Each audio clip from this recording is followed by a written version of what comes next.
मेरा नाम शाहीना है। मेरी शादी को 2 साल का अरसा गुजर चुका है, जो कि मुकम्मल तौर पर वालिदैन की रजामंदी से हुई थी। मुझे भी अपने होने वाले शोहर से कोई मसला नहीं था, क्योंकि वो एक खूबसूरत और हसीन नौजवान था जिसे देखकर कोई भी लड़की इनकार नहीं कर सकती थी। शादी का दिन आ पहुंचा। तमाम जिम्मेदारियां बड़ी धूमधाम से की गई थीं। मेरा ससुराली खानदान एक ऐसा खानदान था जिसके ख्वाब हर लड़की देखती है। तमाम तर आसाइशों से मजीन महल जैसा घर, नौकर चाकर, गाड़ियां, हत्ता कि जिंदगी की तमाम तर सहूलियात वहां मुयस्सर थी। शादी वाले दिन मैं थोड़ी सी घबराहट का शिकार थी। शायद कि हर लड़की की उस दिन यही कैफियत होती है। मैं जवाद के घर अपना पहला कदम रख चुकी थी। उसकी अम्मी मुझे बड़े नाजों से बहू बनाकर लाई थी। आखिर में उनकी भांजी जो थी। मेरे ससुराल में मेरी सास ससुर के साथ मेरी एक नंद भी थी, जो कि शादीशुदा थी। यानी मेरा ससुराल कोई लंबा चौड़ा नहीं था।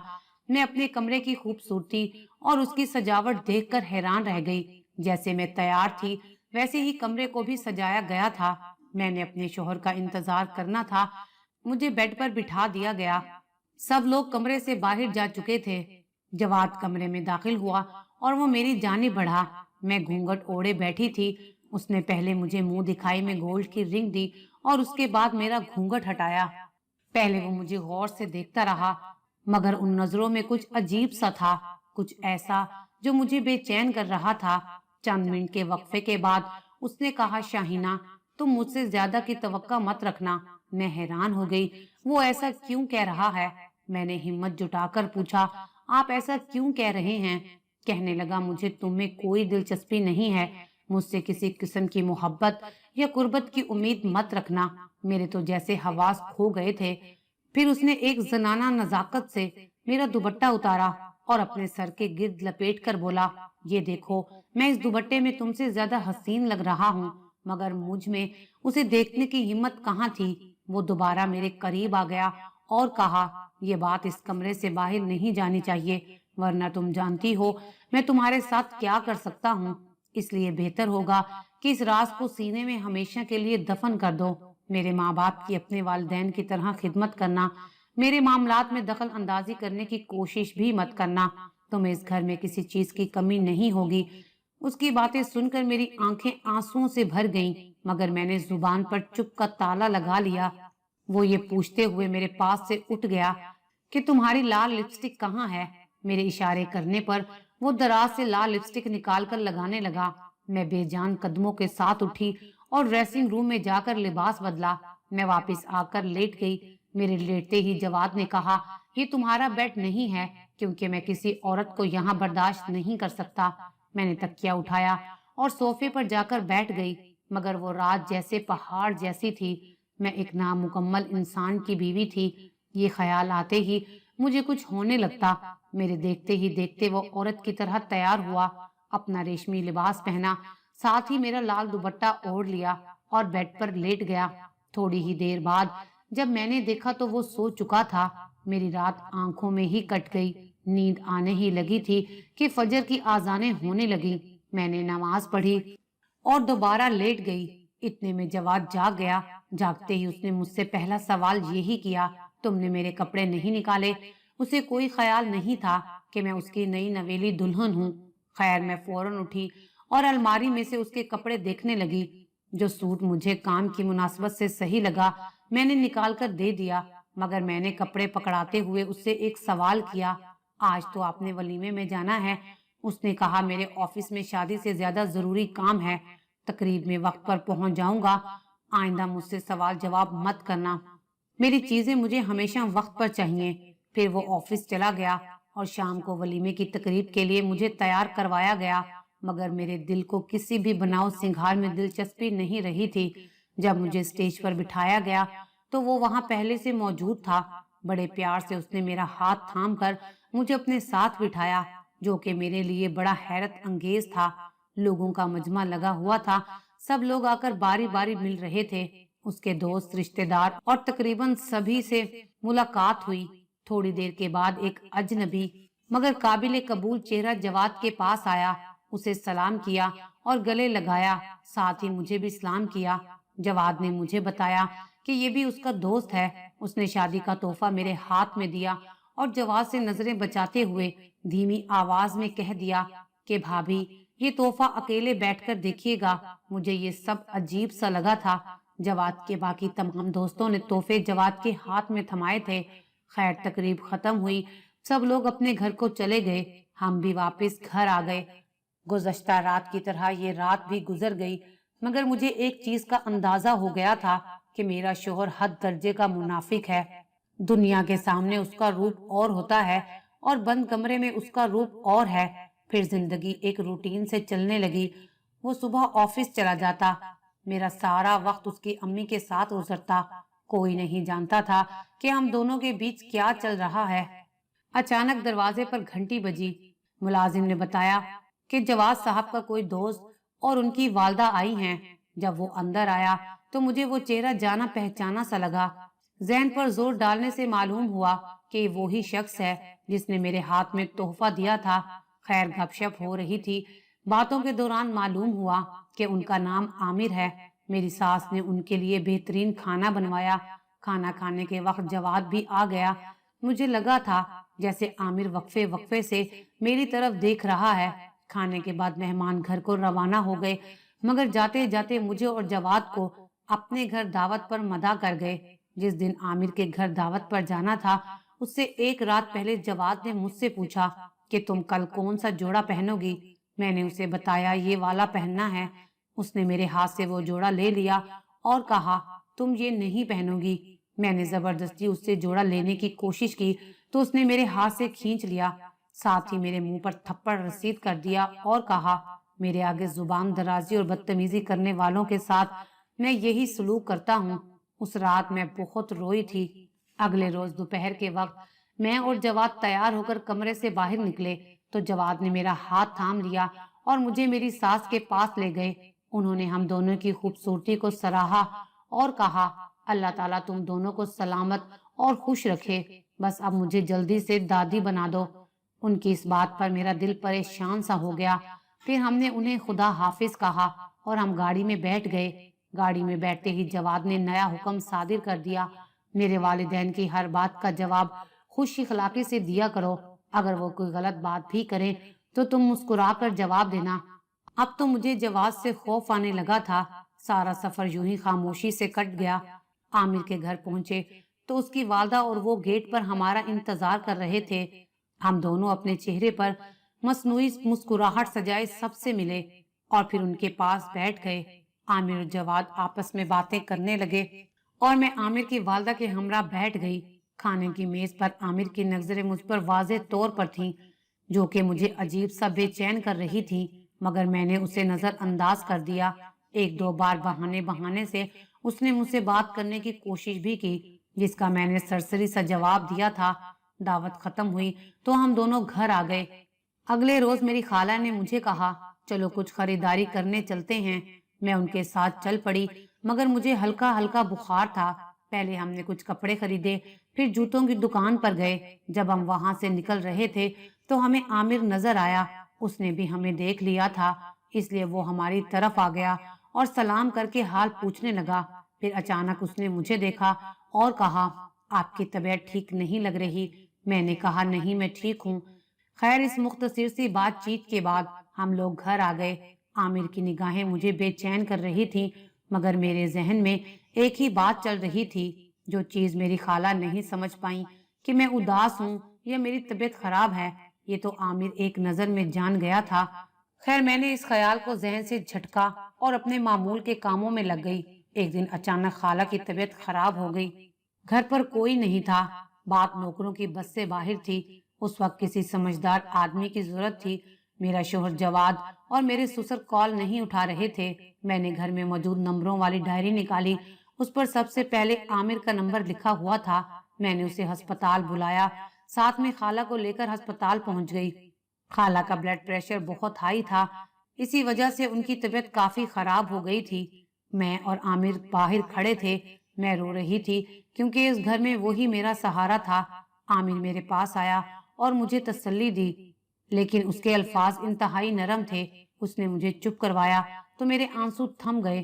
پھر وہ میرے لیے پانی لے کر آیا۔ पानी पकड़ाते हुए उसका हाथ मेरे हाथ से जरा सा टकराया तो उसने फौरन कहा, अरे आपको तो तेज बुखार है, मुझे लगता है आप अपना ख्याल बिल्कुल नहीं रखती। वो मुझे समझाने लगा। उसकी फिक्र दिल ही दिल में मुझे अच्छी लगने लगी। थोड़ी देर बाद डॉक्टर ने आकर बताया कि खाला होश में आ गई हैं, हम उनसे मिल सकते हैं, रात को उन्हें घर भी लेकर जा सकते हैं। मैंने आमिर का भी शुक्रिया अदा किया जिसकी वजह से हम वक्त पर अस्पताल पहुंच गए थे। खाला अब बिल्कुल ठीक थी। थोड़ी देर बाद जवाद और मेरे ससुर भी आ गए। शाम को हम सब खाला को घर वापस ले आए थे। आमिर ने रात का खाना हमारे साथ खाया। 10 बजे के करीब वो अपने घर चला गया, मगर जाते जाते चुपके से एक बार मुझे मेरा ख्याल रखने की तलकीन कर गया। आमिर के जाने के बाद खाला ने मुझे और जवाद को अपने कमरे में बुलाया और कहा कि अब मेरी जिंदगी का कोई भरोसा नहीं है। मैं अपने पोते पोतियां देखना चाहती हूँ। मुझे दादी बना दो ताकि दोबारा जिंदगी की तरफ लौट आऊं। मैंने उनकी बात पर मुस्कुरा कर कहा, इंशाअल्लाह खाला, आपको बहुत जल्द खुशखबरी देंगे।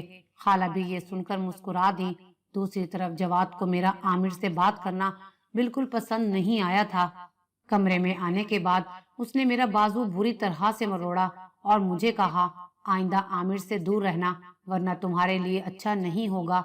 उस वक्त तो मुझे कुछ समझ नहीं आई कि इतनी बात करने पर इसमें क्या बुराई है। उस वक्त मुझे तेज बुखार भी हो रहा था। खैर मैं इस बात को नजरअंदाज करके सो गई। अगले रोज आमिर की कॉल मेरे नंबर पर आई। मैं हैरान हुई। फिर मैंने कॉल यस की। आमिर कह रहा था, मैंने आपका हाल पूछने के लिए फोन किया था। कल आपको बहुत तेज बुखार था, मुझे आपकी फिक्र हो रही थी। अब आपकी तबीयत तो ठीक है। मैं जानबूझकर अनजान बन गई और पूछा, आप मेरे बारे में इतनी फिक्रमंद क्यों रहते हैं? उसने बड़ी दिल लगी से जवाब दिया, कुछ बातें राज ही रहें तो अच्छा है। खैर हाल चाल पूछने के बाद मैंने अल्लाह हाफिज कह दिया। 2-3 दिन बाद आमिर ने मुझे दोबारा कॉल की और कहा कि आपसे बहुत जरूरी बात करनी है। अगर आप मुझसे बाहर मिलेंगी तो बात अच्छे से होगी। फिर आमिर ने मुझे याद दिलाया कि वलीमे वाले दिन उसने मुझे एक गिफ्ट दिया था। मैंने उसे बताया कि वो मैंने अभी तक खोलकर नहीं देखा, मगर अब जरूर खोलकर देखूंगी। आमिर ने एक बार फिर बाहर मिलने को कहा। मैंने भी उसका दिल रखने के लिए हामी भर ली, मगर मेरा कोई इरादा नहीं था कि मैं इस तरह आमिर से जाकर मिलूं। अगले रोज जवाद के जाने के बाद मैंने कमरा बंद किया और आमिर का दिया हुआ गिफ्ट खोलकर देखा, जिसमें मेरे लिए बहुत ही खूबसूरत सी चूड़ियां थीं और साथ में एक तहरीर भी थी, जिसे पढ़ने के बाद मैं अपने होशो हवास खो बैठी थी। मेरी आंखों से मुसलसल आंसू बह रहे थे। ये आंसू आमिर की वजह से नहीं बह रहे थे, बल्कि मैं तो अपनी किस्मत पर रो रही थी। और अब मैंने इरादा किया था कि मैं आमिर से मिलने जरूर जाऊंगी। मैं उसी दिन आमिर से मिलने चली गई। रोने की वजह से मेरी आंखें सूजी हुई थीं। आमिर ने मुझे देखते ही कहा, आपकी आंखों को क्या हुआ है? मैंने कहा, कुछ नहीं। कहने लगा, जिसका शोहर उसे प्यार ना दे सके उन बीवियों की आंखें ऐसी ही होती हैं। पहले तो मैं उसकी बात पर चौंक गई, मगर फिर उसने कहा, हैरान ना हो, मैं सब जानता हूँ। जवाद आपकी मोहब्बत और खलूस के काबिल नहीं है, क्योंकि वो तो शादी जैसे रिश्तों के लायक भी नहीं है। मैंने कहा, नहीं, आप गलत समझ रहे हैं, ऐसी कोई बात नहीं। कहने लगा, आपको तो झूठ बोलना भी नहीं आता। मैंने कहा, आपको ये सब कैसे मालूम? कहने लगा, ये सब तो मैं बहुत पहले से जानता हूँ। तब से जब जवाद ने कॉलेज में मेरे साथ बदतमीजी की थी और मैंने उसे माफ कर दिया, क्योंकि उस पर उसका कोई अख्तियार नहीं था। मगर मैं उसे आपके साथ ऐसा नहीं करने दूंगा, क्योंकि मैं आपको पसंद करता हूँ। वो आपके काबिल नहीं है। एक दिन आप उसे छोड़ देंगी, मैं आपको दुनिया की हर खुशी दूंगा। उसकी बातें मुझे किसी ख्वाब जैसी लग रही थी, मगर मैं उन्हें हकीकत में नहीं बदलना चाहती थी। साथ ही मुझे जवाद की वो तंबिया भी याद आ गई जब उसने मुझे आमिर से बात करने से सख्ती से रोका था। मुझे जवाद के इस कदर भड़कने की वजह मालूम हो गई थी, क्योंकि शादी की रात वाली हरकत की वजह से मेरे दिल में उसकी कोई इज्जत बाकी नहीं रही थी। मैंने आमिर का हाथ थाम लिया और कहा, फिलहाल तो जवाद ने मुझे नहीं छोड़ा, मगर तुम्हारा फिक्र करना और मेरा ख्याल रखना, मुश्किल वक्त में मेरा साथ देना, मेरे लिए इससे बड़ी कोई बात नहीं। मुश्किल वक्त में तुम्हारा साथ देने से मेरा हौसला बढ़ गया है। खैर काफी प्यार मोहब्बत की बातें होती रहीं। घर आकर भी उसका ख्याल मेरे चेहरे पर मुस्कुराहट ले आता। जवाद का लड़ना झगड़ना अब कुछ भी महसूस ना होता। शादी को साल होने वाला था। मैं और जवाद किसी भी तकरीब में जाते तो लोग पहले बच्चे का सवाल पूछते, जिसे सुनकर मुझे बिल्कुल बुरा ना लगता, क्योंकि बच्चे का मुतालबा उसे अपनी ही कमजोरी महसूस होता था। अब बस मुझे जवाद की मोहब्बत की भी परवाह नहीं थी। अब जब भी मौका मिलता मैं आमिर से मिलने चली जाती। तकरीबन 6 माह ऐसे ही चलता रहा। एक दिन अचानक मेरी तबीयत खराब हो गई। जवाद घर पर था। मैंने जवाद को कहा कि मुझे डॉक्टर के पास ले चलो। डॉक्टर ने चेकअप के बाद जवाद को कहा कि वो बाप बनने वाला है। मैं तो एकदम शल हो गई। जवाद मुस्कुराया और डॉक्टर से एहतियात वगैरह पूछने लगा। अस्पताल से निकलने के बाद हम गाड़ी में बैठे। मेरे दिल की धड़कन बहुत तेज हो रही थी। जवाद बिल्कुल खामोश था। घर आते ही उसने सबको बता दिया कि मैं माँ बनने वाली हूँ। सब यही समझ रहे थे कि मैं जवाद के बच्चे की माँ बनने वाली हूँ। सब खुश थे। ये कहकर जवाद कमरे में चला गया। मैं भी उसके पीछे कमरे तक आ गई। मुझे देखते ही जवाद मुस्कुराने लगा और बोला, चलो आज ये मसला भी हल हो गया। अब कोई मुझसे सवाल नहीं करेगा और ना ही कोई मेरी मर्दानगी पर शक करेगा। मैं उसकी बात सुनकर परेशान हो गई, लेकिन फिर उसके अगले सवाल ने मुझे और परेशान कर दिया। कहने लगा, अच्छा ये तो बताओ, ये बच्चा किसका है? पहले तो मैं चुप रही, फिर मैंने डरते डरते जवाब दिया, ये बच्चा आमिर का है। ये सुनते ही उसका दिमाग चकरा गया। कहने लगा, ये क्या बकवास कर रही हो? आमिर सिर्फ मेरा है। तुम्हें उसके बच्चे को जाया करवाना होगा। मैं उसके इस रद्दे अमल के लिए बिल्कुल तैयार ना थी। मैंने कहा, मैं ऐसा हरगिज नहीं करूंगी। उसने मुझ पर बहुत गुस्सा किया। उसके रवैये पर मैं हैरान हो गई। मैंने उस वक्त खामोश रहना मुनासिब समझा। उसके बाद रात गए तक मैं अपने बच्चे को बचाने की तरकीबें सोचती रही।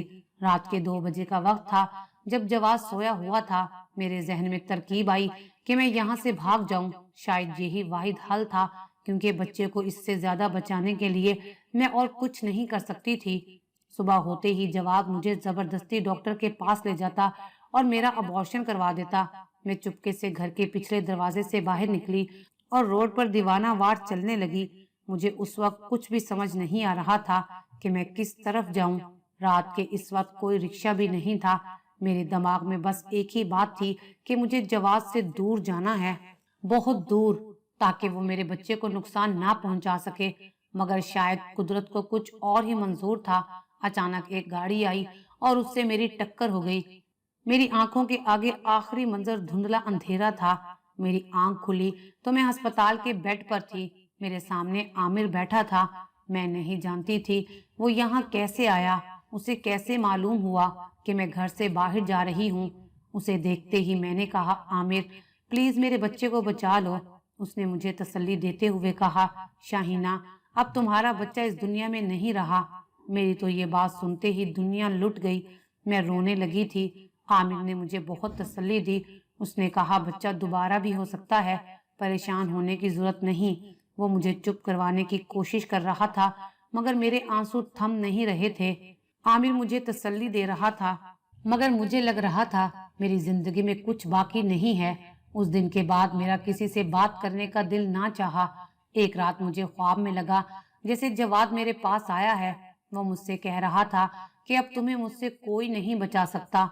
उस दिन मैं इतना डरी कि दोबारा पुरसकून नींद ना आई। आमिर ने बहुत कोशिश की कि मेरा दिल बहल जाए। वो मेरे चेहरे पर मुस्कुराहट देखने के लिए तरस रहा था, मगर मेरे अंदर कुछ बोलने की सकत नहीं थी। बिलाखिर डॉक्टर्स की 6 महीने की मेहनत के बाद मैं उठकर चलने फिरने और बोलने के काबिल हुई। मुझे उसने अपनी मोहब्बत का बार बार यकीन दिलाया। आमिर की मोहब्बत का खूबसूरत इजहार सुनकर मुझे जिंदगी हसीन लगती। उसने मुझे साथ चलने का कहा, जिस पर मुझे कोई एतराज नहीं था। मैंने उसे कहा, तुम्हारे घर वाले नहीं मानेंगे, मगर उसने मुझे ये खुशखबरी सुनाकर एक बार फिर जिंदगी की उम्मीद दे दी कि वो अपने घर वालों को पहले ही मना चुका है। उसके साथ मुझे बिल्कुल शहजादियों वाला एहसास हुआ। उसने जवाद के खिलाफ खुला का मुकदमा दायर कर दिया। बहुत जल्दी हमारी तलाक हो गई। उसके साथ ही आमिर ने मुझसे निकाह कर लिया। शुरू में आमिर की अम्मी का रवैया मेरे साथ जरा सख्त था, जिसकी बड़ी वजह ये थी कि वो मेरी खाला की बेहतरीन दोस्त रह चुकी थी। मगर आमिर की मोहब्बत उस सख्ती से कई गुना बढ़कर थी। आहिस्ता आहिस्ता आंटी ने मुझे पसंद करना शुरू कर दिया। उन्होंने मुझे दिल से कबूल कर लिया। अब मैं दोबारा माँ बनने वाली हूँ। आज आमिर और मैं अपने किए गुनाह की भी अल्लाह ताला से माफ़ी मांगते हैं। बेशक वो माफ़ करने वाला है। आमिर निकाह से पहले ये गुनाह नहीं करना चाहते थे, मगर मैं बहक गई थी। उन्होंने जो गिफ्ट मुझे दिया था उसमें भी यही लिखा था कि तुम्हारा शोहर जवाद शादी के लायक नहीं है, तुम उसके साथ कभी भी खुश नहीं रह सकोगी। तो मुझे पहली ही नज़र में बहुत अच्छी लगी हो। मैं चाहता हूँ कि तुम अपने शोहर को छोड़कर मुझसे शादी कर लो। अगर मैं उस वक्त आमिर का कहना मान लेती तो हम दोनों से इतना बड़ा गुनाह कभी भी ना होता। आमिर और मैं हर नमाज के बाद अल्लाह ताला से अपने गुनाह की माफ़ी मांगते हैं। मेरी ज़िंदगी आमिर के साथ बहुत ही अच्छी गुजर रही है। आमिर मेरा अपनी जान से ज़्यादा ख्याल रखता है। इस बच्चे ने हमारे रिश्ते को और भी ज़्यादा मजबूत बना दिया है।